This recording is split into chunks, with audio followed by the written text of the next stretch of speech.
Welcome to Mama Needs a Moment. We are here with just a few of our Her Plus expert providers. They have come to join us for this important roundtable conversation on maternal grief and loss, supporting moms through difficult and hard seasons. In the next several episodes, we're opening up space for the many forms of loss mothers experience, including but not limited to miscarriage, infertility, identity shifts, or the loss of relationships, health, or loved ones, the loss of loved ones. These are conversations that don't always get the space or acknowledgement that they deserve, often because they're uncomfortable, misunderstood, or don't fit into the more traditional or visible definitions of grief. And because of that, many mothers find themselves carrying these experiences quietly without the validation or support they truly need. Our goal is to bring these experiences into the open and to create a space where grief in all of its forms can be named, explored, and met with compassion. So before we begin, each of our experts will briefly introduce themselves and share their area of focus. And as a reminder, you can watch in video format over on our YouTube channel. You can access that link in our show notes. You can go to YouTube and search in the search bar for Her Health Collective. And you can also go to our website to get to YouTube. Kelly, would you pop on and say hi and give a little background? Sure. Thank you for having me. My name is Kelly Smedley. I am a board certified psychiatric clinical nurse specialist, and I'm also a certified perinatal mental health professional. I am the founder and CEO of Waypoint Counseling and Maternal Wellness. We are a practice that focuses on pregnant, postpartum, and beyond. We serve women's and moms across North Carolina. And I am also a loss mom myself. I have experienced the loss of my son when he was 3 months old to SIDS, and that was almost 13 years ago. So I not only have professional experience, I have a personal story as well, and I'm excited to talk about this topic today. Thank you so much, Kelly. We're sorry, so sorry for your loss. And thank you for using your experience as a way to help others. I'm Catherine Rose. I am an integrative health practitioner. I work a lot with women and moms that are struggling with chronic or autoimmune conditions. And I'm also a single mom of two kids, 9 and 11. I'm just excited to be here. I too think this topic is not talked about enough. I'm glad that space is being created to talk about it and to make it more almost more common to talk about and to make it okay. Make it okay for us to feel and just let other moms out there know that they're not alone. I'm Sarah Shimanovsky, and I'm the owner of Fermata Counseling, which is a practice where I focus on moms and perinatal mental health, but I have a soft spot in my heart for grief work as well.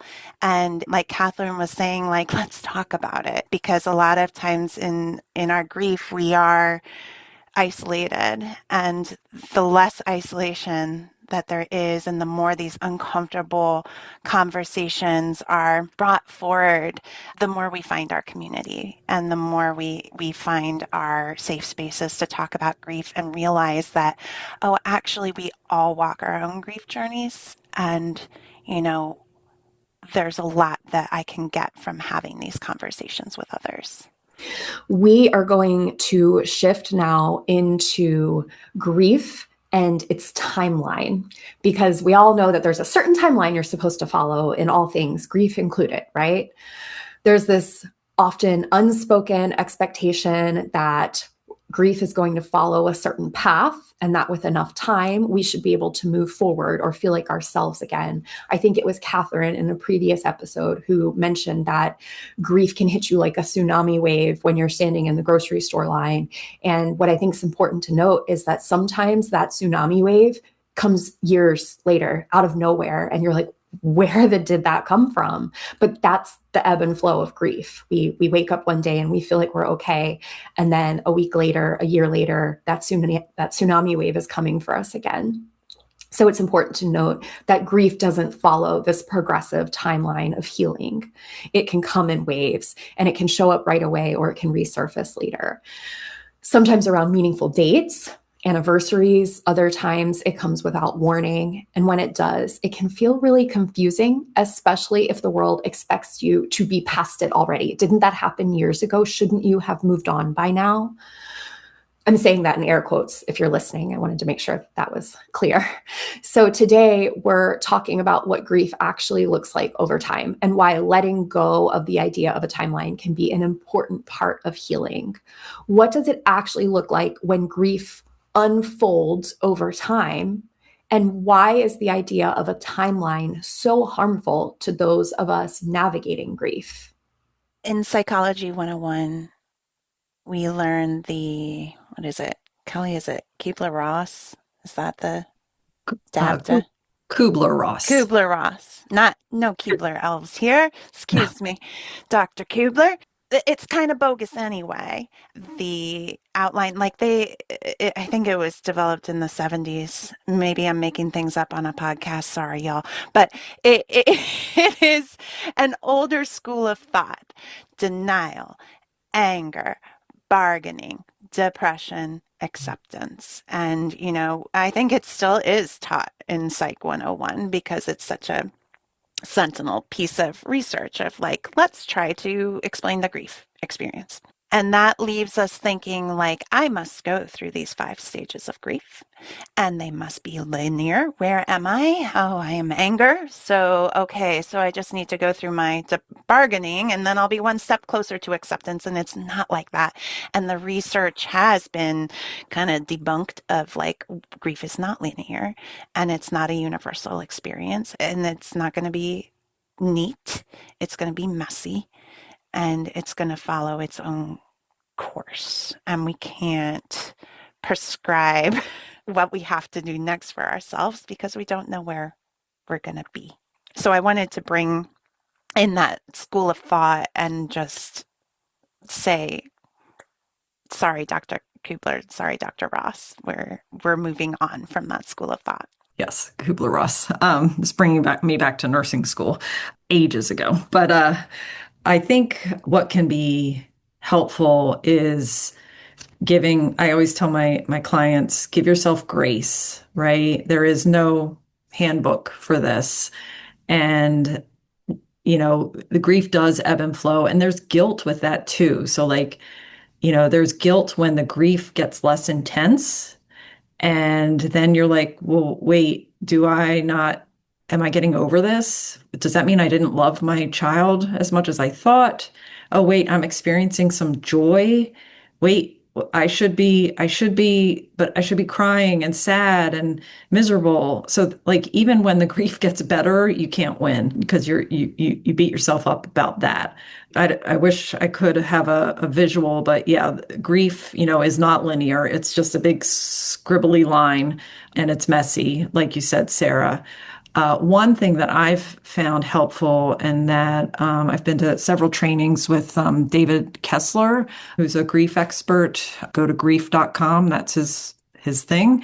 I'm like, man, he got in on that domain name. But he actually lost his son several years ago. And I went to a training before he lost his son and after, and even he realize you don't know until you've gone through that experience, losing a child. But one thing he stresses, and that I stress with my clients and friends, is finding meaning that can help the healing. And sometimes there is no meaning, right? In my case, a perfectly healthy 3-month-old baby died for no apparent reason. And some people can throw religion into it. I don't really, I have some faith, but I also want my baby here. But to find your meaning in what helps get you through, and focusing on what you can control can help you navigate your grief. So for me, part of it is my career, right? Like part of why I'm doing this podcast is to help other lost moms feel less alone. It could be, bringing awareness to a cause so you feel like your loss isn't in vain, and that there's some sort of positive silver lining or outcome that is coming from such tremendous pain and grief. So I just wanted to throw that in there, and that is in the messiness of it too, finding that meaning. And sometimes it's not clear what that is for years, but looking for that and trying to form that for yourself can be really healing. In regards to the timeline, I will see clients maybe, and this just recently happened, the week of a loss, and they're processing one way. And I will see them the next week. And already, you think about how fresh that is to have the loss happen so recently. But even that next week, they're in the perspective of, I should be moving on. I should be closing this up. And, when we expand that timeline, and I talk to someone who's, lost their mom 2 years ago, right? And is saying, why is this still, it's, we cannot put that, because in my theory of grief, the grief is permanent. It is a permanent new addition in what you are holding for the rest of your life, and how you hold it and its role and how much you feel and experience it on the daily changes. But the grief is always there. So the idea of healing is something I think every individual needs to sit with, of like, what does healing mean for you? Because in no circumstance I can think of, again, in my personal theory, is it erasure, because we're not going to erase grief. So figuring out, if I see myself in the future as healing, what does that mean? And for people that I work with, I say, we're not going to get rid of sadness. We're going to try to reduce the suffering from it. And that's the point of like therapy for grief, because obviously grief is a human experience and something we can't get rid of. So when you go to therapy for grief, coming in with the expectation of like, what do I want from this? Because I can't get rid of it, Also regarding the timeline, I saw something the other day that, and this might be from another grief expert, but I can't name and credit. But when somebody asks, when was the loss? When did you lose your child, or when did you lose your parent, or when did you lose your dog, right? It's almost like they're in this like kind of assessment mode of like, what is the worth of your grief? What can I assess in the strength of your grief? And that can become a common question. And then for someone really going through it and like feeling the hidden meaning behind it, of like, I'm judging you for your timeline, it can feel real icky. And what this person said to do is, very therapist-y, turn it back on them, of like, I'm curious of why you're asking. Because either they're going to have to call it out on themselves and say, because you're crying and it was 13 months ago, and they're going to have to pull out their judgment in an embarrassing way, or they're going to have something meaningful behind it that you can then work with or relate to them on, because otherwise it might just feel like that judgment piece of like, I'm going to put a value on your grief because of the timeline. That's such an important point, Sarah, that it feels like external pressure does make you feel like your grief has to be in a certain timeline. Or I lost my brother 30 years ago. I was 18. You guys can do the math, but I have been in therapy for years and years and years, and I thought that I had moved beyond it. There are still things that trigger me, that take me back into that time period. But what I most recently realized, and this is a very vulnerable thing to say, is my therapist said, I think you have post-traumatic stress disorder. And this is 30 years after my brother's passing. And I was like, wait. How is it that goes with like veterans and people that have had just horrific things happen to them? She's like, well, the loss of someone is horrific.